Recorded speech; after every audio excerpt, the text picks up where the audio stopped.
ghastly things. But in the Crusades, it was pretty obvious that this was on a different order. It was a whole different scheme of things in terms of craziness.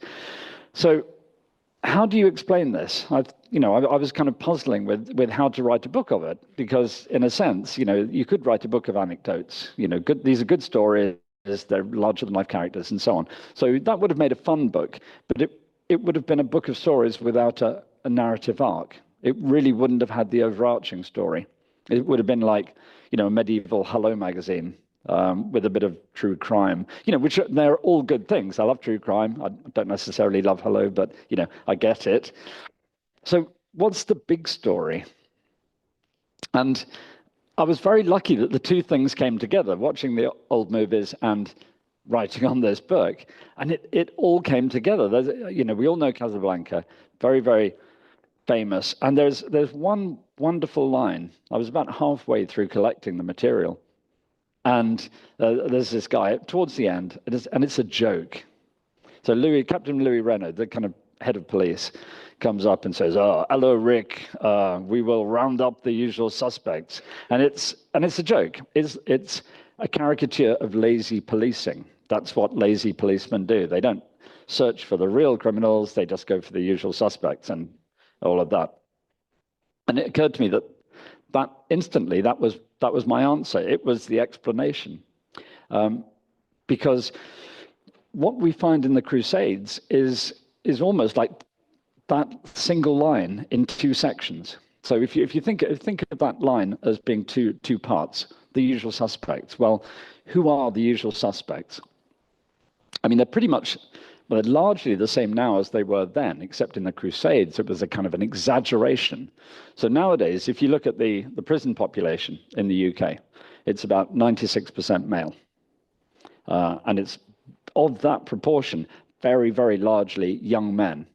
And they're very largely young men who are dislocated from their families, who've had rough upbringings, they're away from anything that disinhibits them. And they're full of testosterone. If you look at the American penal system, it's about the same, it's 95% male.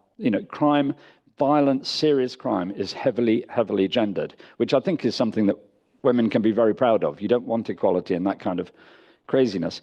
But it does mean, it occurred to me that everything I know about the Crusades shows that demographic, the usual suspects, the people who are male, dislocated, potentially armed, loose and able to do anything that they want, is vastly overrepresented.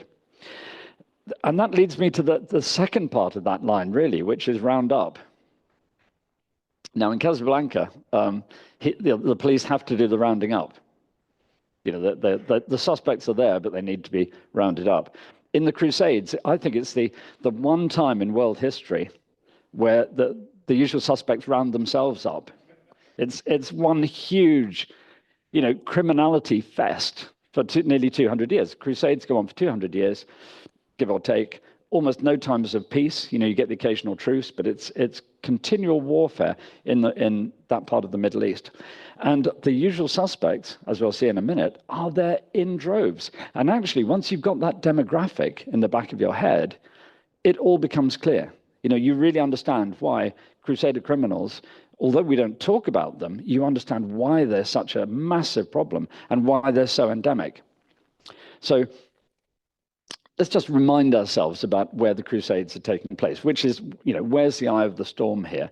And you can see on the map, for people who've been brought up in one of the Abrahamic religions, you're very familiar with these names. They're all, Jerusalem, Acre, there are big battles there. There's Egypt, there's the Nile, it's all happening. So we assume that this is a huge place and that naturally it would have a huge population. But in reality, if you look at where the guys fighting there come from, you literally are talking about a world war, certainly in terms of the world that they knew. The Crusades drew in people from everywhere. You've got people from the Chinese borders, the steppes. Steppe warriors were the guys who kind of really sparked it all off, but they were there continually throughout the 200 years. If you look at Europe, you've got people from Ireland, Scandinavia, you've got people from the Atlantic coast coming down and fighting in the Eastern Mediterranean. And if even North Africa and even Central Africa, the Fatimids who used to run Egypt and Palestine at the time, a lot of their infantry, most of them, were actually sub-Saharan Africans, so mercenaries or slaves or volunteers. And if you look on the map here, now I'm colorblind, which is sometimes an advantage, but you can see here the map of the Holy Land that we looked at, the map that looks so significant, that is its real role on that map. Now, the people in the time of the Crusades obviously didn't have Google Maps, but I think even they would have been shocked at the enormity of what was happening there. So what you have is people from all over the world represented in this tiny sliver of land, which sort of leads to the next question. If you're going to explain criminality by saying, well, the demographic was so weird, you have to say, okay, well, that's fine, but why is that? Why are people from all over the world in that single place? So what I tried to do, and it was partly because I was so bored during lockdown, was, normally I write books along event-driven paths. So I tend to write horizontal books like most academics do. Most historians, understandably, quite rightly, follow the evidence and you follow the chronicles. And it's a bit Hello magazine. Somebody gets married, the queen does this, the king does that, someone invades, there's a battle, somebody has a baby, repeat. That is how chronicles work. And that's where a lot of history has to go. But it was totally clear to me that when you look at the evidence of things like social change and criminality, you have to look at it differently. So I tried to do a vertical slice. And the way I tried to approach it, which I think was why I really enjoyed the book. I mean, it's a fun book because it combines the macro functionality, so the things that were probably so big that even the people on the ground were not even aware they were happening. So you'd be, things like migration, climate change, and so on. Big factors. And then looking at the micro factors, all the little stuff underneath, the granularity, the guys that were so embarrassing that the chroniclers just wanted to brush them into the footnotes. So the book is really looking at those two things. Just to get the ball rolling, and obviously the book goes into a lot more detail, but one of probably the most important starting point for the Crusades, ironically, was climate change. And we kind of, we're very smug and we think all history is about us and these are all modern things. But obviously climate change has always been around, and it was particularly important in the period of the Crusades, because we've got a lot of data which I go into in the book, but that basically climate change was happening on a dramatic scale in the century leading up to the Crusades. So the first Crusade is launched 1095, but for the whole of the 11th century, you have drought, famine, cannibalism, even riots, all as a direct result of both weather systems in the Eastern Mediterranean breaking down. And we're very lucky. We have chronicles which anecdotally tell you about rioting, cannibalism, food shortages, but we also have the Nile. And I don't know if you know, the Nile, there's been a kind of tracking system in the Nile for thousands of years, tracking the ebb and flow. And normally we know that the Nile has droughts probably 3 or 4 times a century. It's not that bad. But in the 11th century, they were having droughts every 4 or 5 years. It was massive climate differences. And that was causing huge stress. So do you remember we saw that Google map just now? The largest part of the map are the Eurasian steppes, and the guys there have pastoral nomadic lifestyles. And the Turkic tribes, which we would think of as, say, Mongolian or Hunnic tribes, were forced, because of climate change, to move. So you get one very modern problem, which is climate change, through to another very modern problem, which is uncontrolled migration, which almost every government on the planet is struggling with how to best cope with that. And in the 12th century, in the time of the Crusades, and the 11th century just before it, people just didn't have the resources to cope with that. So you have these Turkic tribes coming down from the steppes, They basically haven't got any choice. Their animals are dying. They need to move somewhere better. But equally, then you have all the Christian lands over in Byzantium that are being invaded. You have all the other Muslim lands down in Palestine, Syria, what we'd call Lebanon now, all being invaded as well. So you get this fighting breaking out. And that really is what sparks off the Crusades, because the Byzantine lads call our guys in to help because they're co-religionists. And you find that the local Muslims also call on everybody they can get to help as well. And if you think about it, if we have a war nowadays, say in Ukraine, you need warm bodies, but you have drones, you have tanks, you have airplanes, you have kit. But in the Crusades, you're talking about 200 years where your only kit is a horse, and the thing you really need is the usual suspects. You need young men, teenagers and just above, who are reckless. They're maybe 1,000 miles away from their family. They're underemployed. They're in need of cash, and they've got the kind of lifestyle and testosterone to allow them to do these things. So for 200 years, the whole of the Middle East just becomes a kind of a vortex for that very disruptive demographic. And it really doesn't matter. This is, ironically, it's very little to do with religion. I mean, religion is a kind of proximate cause for a lot of these things, but you can see the ultimate cause, are much bigger issues around migration and climate change. And if you were an alien just landing and writing a history of this period, and you didn't know much about human belief systems, you could write it without mentioning religion. It really is more about how nomadic tribes fight sedentary communities and about how different demographics impact on society. So these young men, it doesn't really matter what religion they are. These guys, I don't know what religion they are. These are rioters. It could be a narco sort of operation in South America, very similar, or it could be guys in Africa calling themselves socialists or Islamists or whatever, but actually they're just young guys doing ghastly things. And you find that time and time again in the Crusades, that whenever this criminality takes place, it's hugely overemphasized with this demographic. So whether you're looking at the Turkic lads or the local Muslim communities, or you're looking at the Crusaders and their men, it's overwhelmingly young guys doing the trouble.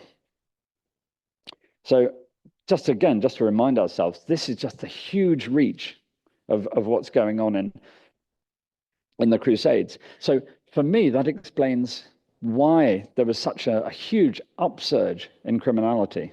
It's exactly what you'd expect, really. And lo and behold, it really comes true.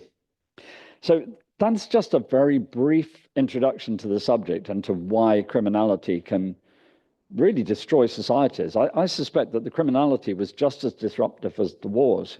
Because if you think medieval campaigns, they go on campaigning season is just a couple of months, 2, 3, 4 months.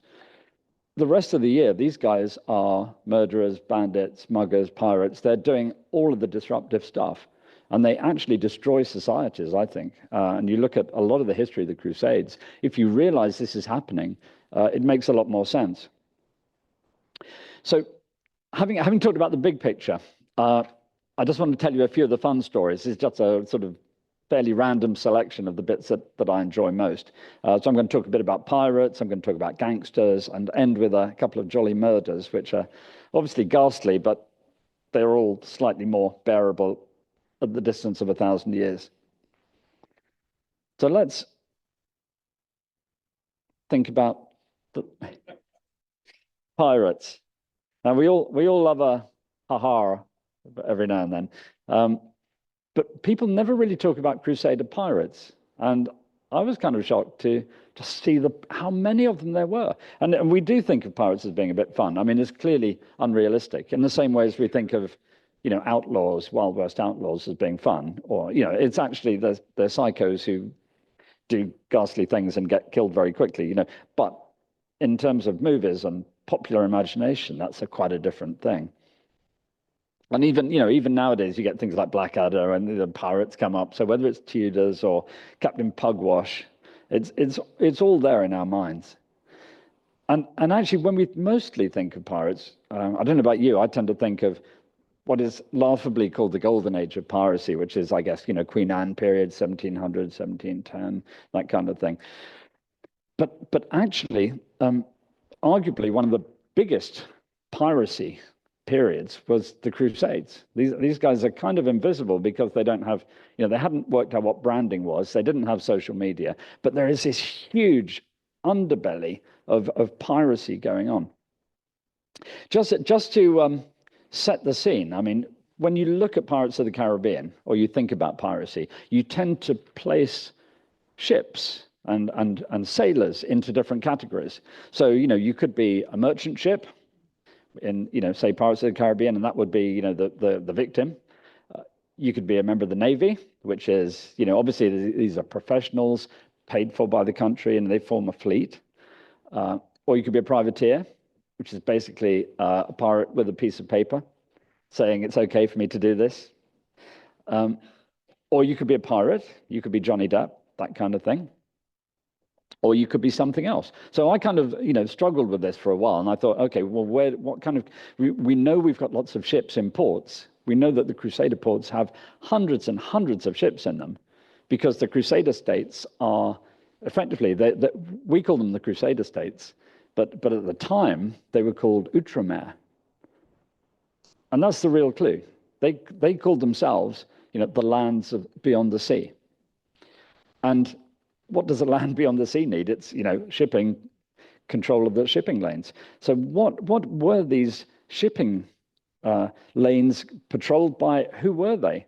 And actually, it occurred to me that the real definition of a pirate, the real definition of a Crusader pirate, is a man with an opportunity and a ship. They were anybody. You could find the same guy who would be bringing pilgrims into Acre one day, would then be perhaps a pirate the next day. And when the pirating opportunity finished, he might be carrying wine from Cyprus to the Crusader states. So these were guys, we have a kind of, we think the idea of a portfolio lifestyle is a new invention. But these guys were living the dream even then, or nightmare, depending on which side you're on it. And the big explanation, we're very fortunate that there's a very detailed account of one shipping incident that explains the whole thing, really. The Egyptians had the only professional navy that was based in the region. And it was pretty good. They had upwards of 70 ships available at any given time, and they were professionally staffed and paid and so on. So they are the only navy. The Crusaders do not have a navy, which seems crazy given that they are Outremer. They depend on the sea. But historians have recognized this as an enigmatic problem. They've never really thought about the solution to that problem. And this, I think, this anecdote explains it. So in 1115, the Crusaders own most of the coastline of Palestine, but the Egyptians still have various footholds. So they send their fleet up to reprovision one of their towns, and they send out the lot. So they go in mob-handed. So they are the only fleet in the area, and they're huge. So they're impressive, they're powerful. And they send all their ships up there. But they behave really strangely. They're nervous, they're twitchy, they operate in a convoy system, which is weird because, ostensibly they've got no enemies. There is no enemy navy. So they reprovision Tyre, which is the city they're going up to, which is currently in Lebanon. And on the way back, you understand why they're so nervous. They are absolutely scared witless. And that the convoy breaks up, stragglers start to appear, the bigger, slower ships fall further and further behind. And when they sail past the first Crusader port, which is Acre, which is a beautiful place if you ever get a chance to go there, you understand why they were scared. They were literally running scared because as soon as they came into sight, every pub in Acre emptied. Everybody, all the guys just ran down to the port, ran onto their ships, and people who were merchantmen that morning and then, down the pub at lunchtime were pirates. And instantly, there were hundreds of Crusader pirates chasing after this professional navy, and they were very aggressive. These were really tough guys, and they managed to bring down 2 of the biggest ships. They captured 1,000 prisoners, and then as the fleet sailed down, they came to another Crusader port, and again exactly the same thing happened. Every pub in Jaffa closed, and everybody just rushed down, and they charged out there. So the funny thing is, it's so obvious. The Crusaders didn't need a navy. They had a bunch of nutters who would do it for free. You don't need to pay for a big navy when you've got those kinds of people just hanging around the port every day. And we also tend to, I think a lot of people, certainly in the news, tend to think of slavery as a kind of early modern kind of problem. But of course, slavery is a hugely ancient history. Europe didn't have a lot of slavery in the Middle Ages. The papacy was quite anti it. But in the Middle East and in Muslim societies and in Africa, it was very, very popular. So you find that a lot of the Crusaders started to get involved in that. And of course, there is this kind of Venn diagram of piracy and slave trading. Because you can imagine, as we've seen with the Egyptian fleet, you capture a lot of objects, but you also capture 1,000 human beings. So what do you do with these people? Well, you ransom them, or you put them into slavery as workers and what have you. And we've got one fabulous, well-documented account by the customer of one of the Frankish slave traders, who was also a pirate. A real devil was how his customer described him. So he obviously wasn't a popular man. But I don't think he worried about that somehow. It's not that kind of personality mix. So basically, this guy, William Jibbar, I doubt his name was really Jibbar. But I think it might have been Gibelé. It's a kind of Arabic interpretation of that name. Had 38 slaves, 38 prisoners, and a Shazari prince called Osama went to buy some of them to free them, but he didn't have enough money to pay for all of them. So he put a lot of money down, then left and said, "I'll come back the next day, but we've got a contract. I'll take the remaining prisoners off your hands when I get back." So they all signed the deal. Osama went off, got more cash, got more friends to help him, came back to try and free the Muslim slaves, only to find they'd all escaped the night before. So Osama was completely gutted, which is why he wrote the anecdote, and he was bitter as anything. But he paid up. People always think of the Crusades as being this kind of mindless violence where it's just religious and people didn't really talk to each other. But actually, trade went on the whole time. And this is a really interesting example of how, even in an environment where it's very emotional, and we're talking about slaves and prisoners and so on, a deal's a deal. You still carry on doing business. And just to show it's all equal opportunity, the Muslim neighbors of the Crusaders were very good at this as well. And there's one character I really love, who's called Usama as well. Not the same bloke, different Usama. But he's so wonderfully incompetent and dodgy. I've always secretly admired him. He's a real Arthur Daly character, who was born 1,000 years before his time. And he managed to he took over the whole of Beirut and turned it into a pirate kingdom, really, for a couple of years. But the trouble was, he, like an Arthur Daly character, he overreached himself, and he was poaching on Christian ships, but then he also started poaching on Muslim ships. The local Muslim authorities were getting more annoyed. Crusaders very annoyed as well, as you can imagine.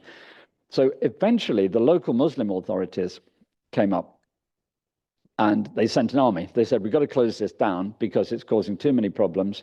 We can't organize a truce with the Crusaders. We can't have our own ships being destroyed. So we're going to go and close the operation down." So an army is sent over to Beirut. And the army is very powerful. And dear Usama is just a crook, really. But bizarrely, the army gets there, captures Beirut, and then decides to leave. And ostensibly what has happened is that Usama has persuaded them that he can hold the city, that it's much better for their interest to leave him in charge. In reality, clearly what's happened is he's paid them off massively. So again, there's this Arthur Daly character. He's charismatic. He can persuade them that he can look after the place. And he's also good with the cash. And of course, it's complete nonsense. It's just rubbish. So the following day, the Crusaders come in and take the city again, and so then the Muslims lose Beirut altogether. So we don't know what happened to dear Usama, but I don't think he was popular with anybody. So if he had any sense, he got out of town very quickly. Just very briefly, the most surprising part of the story for me was gangsterism. Because one thing that you'd think that the Crusaders wouldn't have had is gangsters, because it's a kind of modern invention. And even more bizarrely, the story that turned out to be true was a story very similar to an old TV series. I don't know if any of you remember it. Hogan's Heroes ran in the 70s and 60s. Absolutely hilarious. And the basic conceit is that prisoners of war fight against are so clever and so gangsterish that they take over the camp, and the guards are kind of a bit silly and stupid, and they let themselves be controlled. And it's obviously a ridiculous story, and I think that's why it was so funny and so popular, was because it's not, it's clearly crazy. That situation would never happen in real life, but in the Crusades it did. I don't think the writers of Hogan's Hero got the information from 13th century Cairo, but that same story played itself out. And Cairo in the Crusades period was just one huge building site, and strangely, we still have a lot of evidence of Western Crusader architecture in some of these buildings, even some buildings that are religious in nature. And what was happening was that all the Crusader prisoners, of which there were many thousands, as you can imagine. So you get the prisoners of war, they're shipped off to Cairo, they're put into prison, but you don't want them just sitting around, eating your food and doing nothing. What you want is to use them. And you're in the biggest building site on the planet, so why not put them to good work? These are big, muscular guys. So you find that they dig in and they become a quarter. So people in the Muslim Chronicles start talking about the Frankish prisoners. Interestingly, the chronology is really weird. And again, I when I first came across it, I thought, oh, this is a bit crazy. I can't be doing with this, because you still find references to Frankish prisoners of war, the Frankish gangsters, to about 1415. So you got at the same time as Agincourt is taking place. It was like, I'm not great at maths, but it's clearly a long time after everybody fighting in the Crusades was dead. You still had these Crusader prisoners. So unless it was something like Indiana Jones and the Second Crusade, there's clearly something crazy going on. But the explanation is that they had actually been like the Godfather. What had happened was that the Crusaders' prisoners gradually went more and more native. In the same way as Marlon Brando doing The Godfather, this is an immigrant community. They're kind of marginalized. The way they rebuild their lives is by getting into the areas that other people in society can't do. So they got into The Godfather, got into drink and alcohol during a period of prohibition. And bizarrely, the Crusaders did the same. And you find that Crusader prisoners of war form these kind of gangster networks, and they control a lot of the alcohol industry, because even though the Mamluk soldiers are not allowed to have alcohol, really, but they secretly, everybody likes to drink. So you find that there's this whole way where the Crusader prisoners actually capture this market. And then, like The Godfather, they then, on Tony Soprano, they then branch out into drugs, prostitution, and horrifically, even singing and dancing is one of the areas they're accused of getting involved in. And also then they start paying protection money. So you have this bizarre micro story of almost a micronation growing up, made out of the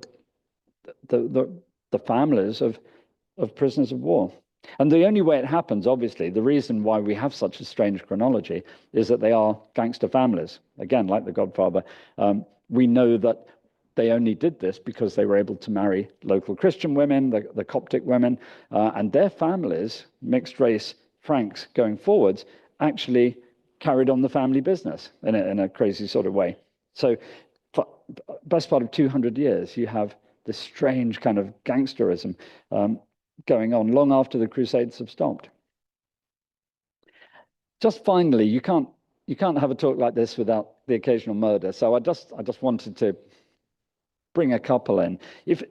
When I first started writing it, I thought, you know, wouldn't it be nice to find that there was actually less bloodshed in society, you know, as in these are people, they've been fighting the whole time. When they finish fighting, probably they just want to put their feet up and go, you know, and go and have a nice drink or whatever, spend more time with the family. And of course, the opposite's true. Actually, what you find is that the same guys who are fighting and killing are now desensitized to killing. And actually what you see is a huge uptick in civil violence as well as military violence. And obviously the biggest expression is different kinds of murder. So I've just got a couple of the little stories here because I'm quite fond of them. There's one story. This isn't a typical Crusader criminal story, but this is about the murder of a very nice chap actually called Bishop William of Acre. So he was the bishop of all those nice pirate guys running down to the port when the Egyptians came into view. He was a diplomat, widely respected, and you know our diplomats nowadays go from one private jet to a Mandarin Oriental and then you know back off and so on. Diplomacy in the Middle Ages was not like that. It was a really tough job. And Bishop William, in this instance, by 1172, he'd been on the road with his men for over 18 months. Traveling around very dangerous conditions across the Eastern Mediterranean, back to Italy, back to Byzantium, back to the Crusader states, and so on. And during that process, one of his retinue, who he was very fond of, again, very nice chap by all accounts, called Brother Robert, had a massive mental breakdown. And rather than just ditch Brother Robert, they made a real effort to kind of give him a chance to rest and recover. They didn't want to leave a man behind. So when they got to Adrianople on their travels, they stopped in an inn one night. They pulled the shutters down. Everybody tried to get a good rest. Sadly, as soon as the shutters were down and the other members of the retinue had gone to sleep, Brother Robert had a massive fit, and he seized a sword and he hacked the ever popular Bishop William to death. I mean, very, very shocking. Within a few seconds, he was arrested. You know, the guys in the next room ran in. Bishop William was still alive. And this is one part of the story that I think is it's quite endearing. There's not much that's endearing about Crusader criminality, but this is one bit. And with his dying words, he made sure that Brother Robert wasn't blamed or punished for the act, because he realized, and again, this is very, very modern thinking to me anyway, he said that Brother Robert was not responsible for his own actions, that he wasn't himself, and that he should be treated kindly and allowed to recover. So it's a very, very early example of diminished responsibility. And we've got a very detailed account of the action here, written by one of Bishop William's friends. And it's a very sad account because I think everybody was very fond of him. But I'm just incredibly uplifted by the fact that even someone dying, you know, the good bishop actually could rise above it and do what he was supposed to do. Finally, just one last story. This, again, is a lovely one, I think. You all know of the Templars. You know, these are military monks, and the Hospitallers are their kind of rival, their competitors. And by 1381, the Hospitallers were in command of Rhodes, and they were using that as a naval base to fight the Ottomans in the Eastern Mediterranean. But there was a lot of infighting as well, and there was an extraordinary incident where one of the Spanish brothers, one of the senior Hospitallers, was murdered down by the beach. I mean, this is like, even in time of war, this is crazy stuff. Doesn't happen often. And there was one guy, a senior French officer called Bertrand of Gagnac, was under suspicion. They couldn't prove anything, not much evidence, but the word was out that Brother Bertrand might have been responsible. rather than let the issue die down, Brother Bertrand, foolishly, because I think he was a complete nutter, launched a legal action against the order, saying that not only was he innocent, but they should give him a lot more money and the Priory of Toulouse because he really, deserved it. But in the course of that court case, it also became apparent that Brother Bertrand was a massive fraudster. He'd been stealing a lot of money from the order already, and he was in dereliction of duty. So again, he's clearly not a normal person. He's probably a sociopath, I guess. So then he's brought up for another legal case, which is in effect what we'd call a court-martial. So he's told to appear in front of the full chapter of where all the monks get together in the chapel, where he's going to be heard for his crimes. And so he's obviously outraged. He turns up, and just to prove how innocent he is, when the master of the Hospitallers stands up to give the verdict, Brother Bertrand whips out a dagger from under his cloak. So he's clearly mad as a badger, and he's set out from the very beginning to murder the master of the entire organization. And he lunges at the master and wounds him. But luckily, Master Fernandez fights him off. And because it's a bunch of infighting monks, literally within seconds, Brother Bertrand is hacked to death. It's like you couldn't make it up. So you go straight from this kind of born identity sort of crisis with the crazy guy to the monks all whipping out their weapons and killing him as well. It's in a way, it's a kind of metaphor for the Crusades, I think. How many criminals can you get in the same room at the same time? So just one final thing. Thank you so much for your attention. Just going back to the big points, I do believe that it's important that we don't just look at these as little stories, that we look at them as a bigger set of issues and reflect on what we can learn about ourselves, because we're dealing with climate change and some of the stresses, societal stresses of migration across the world. And those guys didn't have Google Maps. They didn't have any resources, but they did a lot. And I think we have far less excuse to get it wrong now. And we have politicians who talk about strategy and all the things they're going to do. But arguably, they're just using it as a PR stunt, whereas a lot of the Crusaders and their neighbors did a lot of good work without any of the resources that we have. So I think we can learn a lot from that. Thank you for your time.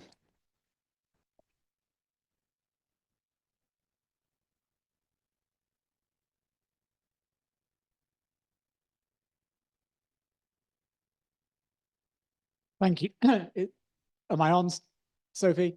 Yep. Thank you, Steve. That was fascinating insight into some of the aspects of the Crusades that, outside of some of our stereotypes and what we have thought. So, yeah, really interesting. Are there any questions? Right, one up at the back. And also, if people at home would like to put questions on the chat, then Sophie can read them out.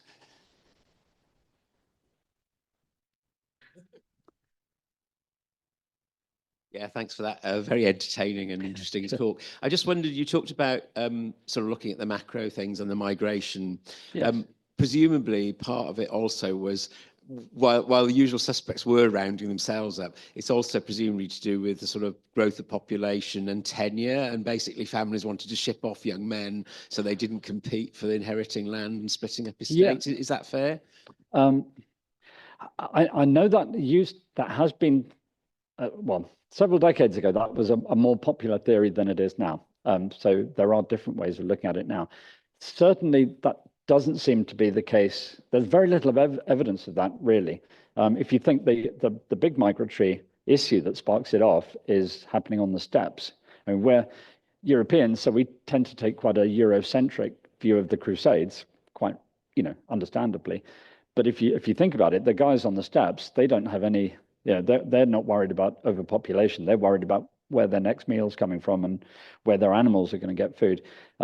Similarly, most of the combatants, when you get there in the sedentary societies, are local Muslims who haven't got anywhere else to go, so they're not sending people anywhere. and you find the Fatimids, most of the African participants are there because they need money. You know, they're slaves and they don't have a choice, or they're mercenaries and they want cash. And so you're kind of left with the smaller demographic of all of those, which is Europeans. And even then, you know, there's very little evidence. But, you know, you might say there's the odd family thing where the younger, you want the younger son, you know, he's perhaps not the brightest one. Yeah, so you send him off to the church or the crusades or both. But by and large, you know, most of the combatants were there because they were infantry. You know, in a Crusader army, 90% of the guys are infantry. They're probably there as mercenaries or because their lord tells them to. It's not because they've got a big family. It's I think it was an interesting idea when there was a kind of revisionist movement against the Victorian glorification. But I think over the last 40 or 50 years, people have moved away from that. But thank you.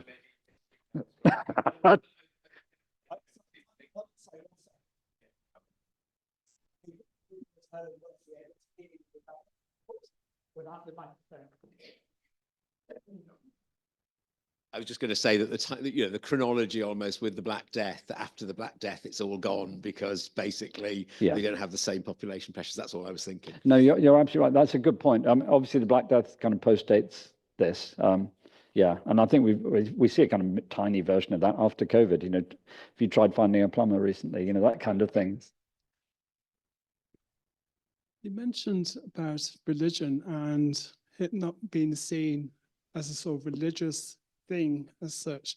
Just thinking about the communication and how the sort of messages got across to people to sort of go and sort of get the riches from another part of the world. Again, thinking about the pulpit in the church and also in the mosque. Yes. Have you sort of factored that into the work that you did? Yes, no, that's a very good point. I mean, there's almost, there's a macro issue about how you communicate over space, and then on a micro level, how you communicate to minds, you know, hearts and minds as well. I mean, communicating over space was hugely problematic. So if you think there was a big battle in the Crusades at Hattin in 1187, where the Crusades almost finished. It was such a disaster. So they sent messages back to Europe to get a rapid response force to come and help them. 4 years later, the Third Crusade finally arrives. You know, it takes so long to get a message out there, and then it takes so long to muster your troops, so long to get the money together. Communications are an absolute nightmare, which is why so much of it is very localized. You have to fight and survive with what you've got on the ground because your mates aren't close enough to help, really. And then to your other point about, I guess, motivational communication, clearly that's very important. And in an approximate way, you know, I think it's always that difference between ultimate and proximate. So in a proximate way, religion is very important because these are genuinely pious people. You know, on every side, Christian, Jewish, Muslim, they're very, very pious people, much more so than you and I can even imagine. You know, we maybe go to mass, but it's not like they really believe in their immortal soul. They really believe that remission of sins is an important thing. They really believe they can, you know, save their eternal lives by doing good works, whether that's fighting the Crusaders or defending the Holy Land or whatever. So the psychological preaching is very important as a motivator. And obviously humans are very complicated. You can be a bandit and a devout Muslim or a devout Christian. People don't have those kind of barriers in their heads. And so there is that mix. But I would always come back to the point that these are proximate causes and motivators. You know, the reason why people are having these conversations is because of climate change and migration, which are the ultimate things. And you get the proximate push from things like religion is important on the ground, but it's not the whole picture, really. Thank you. Good question. Brilliant talk. Thanks, Steve. I was just curious about whether we have any records of the sort of punishments that these crusaders would have had, because having looked at things like this from an Anglo-centric perspective, for instance, you have Bernard de Clairvaux's letter to the English people, which states about any criminal should be given the remission of sins by being allowed to be signed with the cross and go on crusade. So, you know, usual suspects rounding themselves up. Yep. But you can't you're in the Holy Land, you're committing a crime. It's a bit useless, the Patriarch of Jerusalem signing you with the cross to go on crusade to the place you're already at. No, So I you're was just absolutely wondering right. what punishment Yeah, thank there you. were Very for good those question. people. I mean, obviously, this is just a short talk. I can't go into a lot of detail, but in the book, there's a couple of chapters on that, because crime and punishment is an extraordinary aberration again in the Crusades. Trial by combat, which you look at Hollywood movies and you'd think, there was a jousting arena at the end of every street. I mean, actually, that kind of trial by combat had pretty much died out in Europe. It was very, very rare. But in the Latin East, they still carried on doing it, partly because everybody was armed and dangerous. So if you get a lot of weird crime and punishment there. The other big reason is nobody's got any cash. So you can't fine people who haven't got coins to pay a fine. You can't put them in prison because you can't afford prisons. There are no prisons. So justice has to be binary. So you either, it's a little slap on the wrist and, just say, leave the village and we're not expecting you to come back, or you cut somebody's arm off. There's like, it has to be big and visible or very derisory. And in fact, we still have the kind of some of those records for the Crusades. And the wonderful thing about it is, you get new crimes like camel rustling, and the strict penalties for camel rustling, and even things like so if you rustle a horse, and you're caught, you get your hand chopped off. But then there's also a statute for where if you're stupid enough or lucky enough to steal another horse, even though you've only got one hand, then you get your other hand cut off as well, and then you're not going to steal any horses. But thank you, good point. Thank you for entertaining talk. I found myself thinking we've got the Wild East alongside the Wild West. Very much so. Wild West might be the one other time that usual suspects have rounded themselves up. My question is, we obviously have impact on castle design and things like that as a result of innovations in the Holy Land. Do you think some of the bad behavior, the criminal behavior, was imported back home as well? And my reason for asking that was recently coming across a 1219 case in which somebody who'd been on the Third Crusade all those years earlier was still alive, was taken to court by somebody, and when the justices decided, because he'd been on the Third Crusade, he automatically won the case. So Wow. if you were you above the law in some way, and do you think the Crusaders brought some lawlessness back home? Yeah, thank you. That's a good question, and it's very contemporary question as well. I mean, I don't know, in the papers day before yesterday, we have Putin, dear Mr. Putin, not just clearing out the prisons, he's actually clearing out the remand centers as well, so that if you're accused of a serious crime in Russia, you don't even have to go to court, you just have to volunteer to go and fight, which is the kind of modern remission of sins for, you help mother Russia, and you get full remission of criminality. But I think you're absolutely right. It works both ways. Again, using the Russian example, we've seen what happens when, anecdotally, when these people who were criminals then go to fight, and they don't get satiated by violence, they just get better at it, and then they go back home, and then they're involved in multiple murder cases back in their village in Siberia or wherever. And I suspect that happened in the Crusades, and I think you're absolutely right to raise the point about the virtue that was associated with having gone on crusade. So effectively, you had some respect in the community and your family. So even if you strayed, people gave you a bit more leeway. But we haven't got the crime statistics. I don't necessarily believe modern crime statistics other than murder anyway, but certainly back in those days, really no statistics, I'm afraid. But great question. Thank you. Thank you. Unless there's a question on the chat, Sophie, is there? There's just one, which is probably quite quick. Okay, because then we From need to Liz. move on. Liz says, Henry IV was obsessed with going on crusade, perhaps to mitigate his usurpation of the throne. But did he just sort of miss the boat, really? Yeah, well, he'd literally missed the boat, I think. Sorry, I didn't catch all of that question. So Henry IV is out of the Crusader period, really, isn't it? Second time it was cancelled by the time he got there. Oh, okay. Oh, yeah. So he actually fought Vilnius, and although they didn't capture the citadel, he took the town, and it was Right. English troops that took the town under his command. He went again in 1392 2 or 3, I can't remember. Okay. And the race was cancelled that year, so he then decided to go overland to Jerusalem. He was quite a well-travelled man, but I don't think he was doing it to get rid of any sins. Thank you. I'm an old-fashioned girl. I always think, for me, my crusading stops at 1291, but the loss of Acre. But I do understand the point. One of the benefits of having one of the biographers of Henry IV in the audience. I think we need to. It's 11 o'clock, so we need to move on. So if we can give thanks to Steve again. Well, thank you.